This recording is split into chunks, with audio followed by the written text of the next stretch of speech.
So what's up mga boss, i-share ko sa inyo yung experience ko after 1 year, more than 1 year ng paggamit ng Ram Air tsaka Mushroom. So ito yan siya. So ayan mga boss, ito yung Ram Air ko na naka Mushroom. Dati naka Ram Air ako, tapos may air filter yan dito, may air box, tapos may air filter, tapos tinanggal ko yung air filter. So ngayon ang plano ko is ibabalik ko yung air box pero naka Ram Air pa rin, pero lalagyan ko na ng air filter. Ang maganda dito is, maingay, maganda sa tunog, mafe-feel mo yung power ng motor mo, yung hatak ng motor mo. Kaso nga lang, kahit sabihin natin may Mushroom ka, pag umulan or nagwashing ka, nafe-feel mo yung parang nawawala yung tunog niya, yung power after parang pag nabasa, nawawala yung tunog tsaka yung power ng motor mo. Tapos i-ride mo pa siya ulit or mag-aantay ka bago babalik sa dati.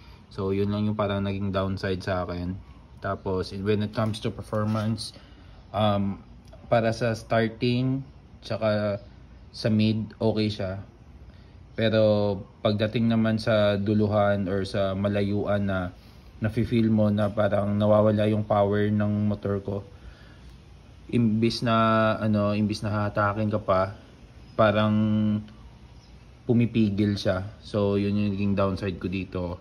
So gagawin ko, i-ram air ko to, balik ko yung airbox, tapos lagyan ko ng air filter para magbabalik yung performance ng motor ko.